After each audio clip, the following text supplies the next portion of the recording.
Real estate అయితే అధ్యక్ష అధ్యక్ష రియల్ ఎస్టేట్ అయితే కుప్పగొలిపోయింది.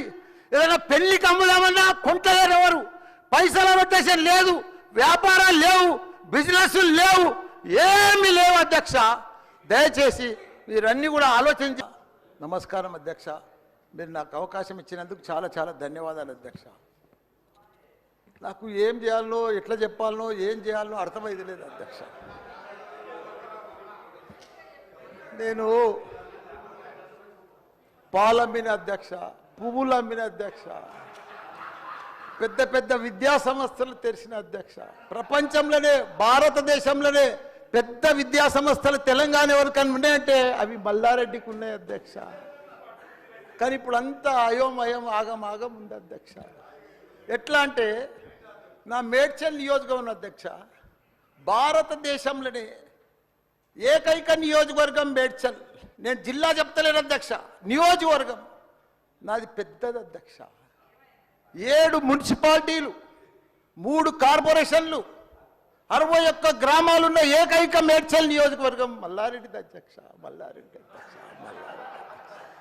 దాన్ని అతులం కుతులం చేస్తున్నారు అధ్యక్ష. దాన్ని జిహెచ్ఎంసీ అని. ఇప్పుడు నా తన 7 మున్సిపాలిటీలు ఉన్నాయి, 3 కార్పొరేషన్లు ఉన్నాయి, 61 గ్రామాలు ఉన్నాయి. అందులో 28 గ్రామాలు తీసి మున్సిపాలిటీలలో కలిపేసారు పక్కకునే గ్రామం. ఆ మున్సిపాలిటీలన్నీ ఇప్పుడు వాళ్ళ పీరియడ్ అయిపోగానే జనవరి 27కు అవి జిహెచ్ఎంసీలో చేస్తారట. నా టైంలో ఒక్కటే పీరియడ్ అయింది వాళ్ళు గెలిచి.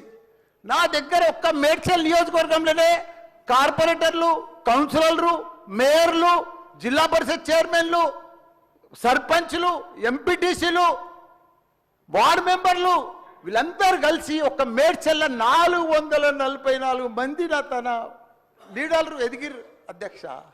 ఇవాళ వాళ్ళంతా మడ్డాష్ అయిపోయారు. మొత్తం సగం మంది కాంగ్రెస్లకే వచ్చారు, అయోమయంలో పడిపోయారు వాళ్ళు మొత్తం కాంగ్రెస్లో.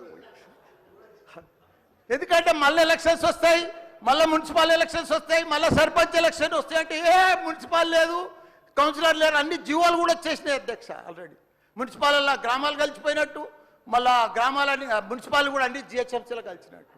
ఒకటి అధ్యక్ష, కల్పూర్ని తప్పు లేదు, 9 మున్సిపాలిటీలు అప్పుడు సరౌండింగ్ షేర్లింగంపల్లి కానీ కొద్బుల్లాపూర్ కానీ ఇవన్నీ కలిపినప్పుడు ఏమీ లేదు. ఇప్పుడు మా తాన కూడా మున్సిపాలిటీలలో ఇప్పుడిప్పుడే ఈ 5 ఏళ్ళనే డెవలప్ చేసినాం మేము.